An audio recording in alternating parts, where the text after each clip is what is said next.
Yet again, another prospect report here as we head down to Double A Hartford yet again. This time taking on the profiles of two players, one new, one not so new.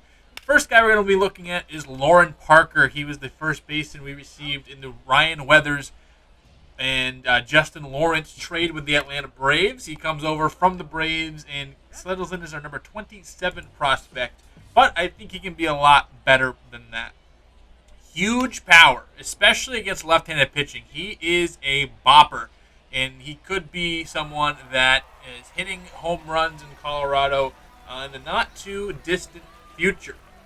Overall, solid bat, but like I said, doesn't need much more time. I think right now it's just a case of we just kind of want to develop him in Double A for the time being. I'm sure next year will be Triple A, and before then, before you know it, might be pushing for some spot in Colorado. One thing that does suck is Tommy Domine is now our first baseman of the future. We just signed him to a huge extension, and we don't really foresee getting rid of Young Keel. So how does he slot into this team? Well, I don't think he's good enough to be an outfielder just because he's not quick enough. He's not athletic enough, and as we said, we want athleticism within all three of our outfield spots, just how big Coors Field is. Does have an extremely good arm, though, just not a great glove. So third base, we might try to give him some run there, see if he can do it. He is a big boy, so I think he's just first baseman DH type. But we already have that in Tyrone Gehringer, kind of the opposite of Gehringer when Gehringer's all contact, no power. Not that Parker is no contact, but he is mostly power. In the games that we saw from him, his timing was just a bit off. Could be the trade. Plus, he was recently hurt, so adjusting to a new team, adjusting to whatever nagging injury he had, that could be probably the reason why he was just a bit off in the time we saw, so I'm not going to put too much stock into that. He did miss some juicy mistakes, though. Some pitches right over the middle, some pitches that really he could do damage with, and I think that, again, with all the other things kind of in there, I think that's kind of why he made those mistakes, missed those mistakes as such. Did crank an opposite field homer, though, so that was super cool to watch. And another downgrade. Missed opportunities in clutch spots. He had some moments of runners on base, especially down, that he just did not come through and capitalize with. And swing can be a little long, but does have tremendous bat speed. So that could be a big reason for some of those swing and misses that we saw and some just behind things.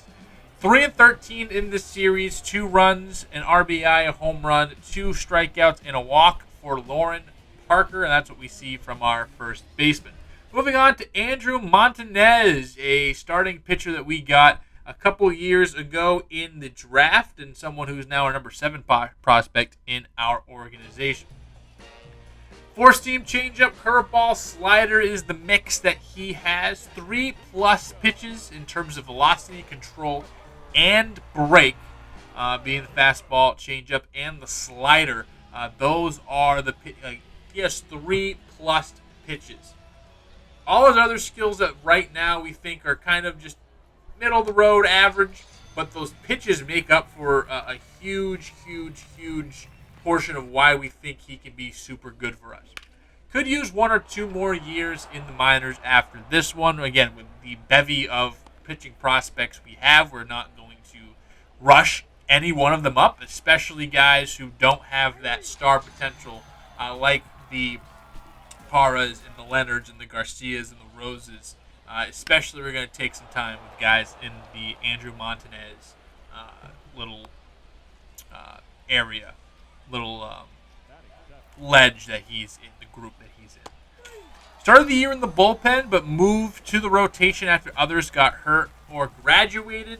Again, we had so many guys. We had starters. Most of our Double-A pitching staff is all guys we see as long-term starters, and it's a nice little rotation we have there where you maybe take your first big league or major league bumps or professional bumps in the bullpen, once you earn that spot or are given that spot, then you go on and you get into the rotation. So I kind of like that, what we've had that kind of developing pipeline in Double-A.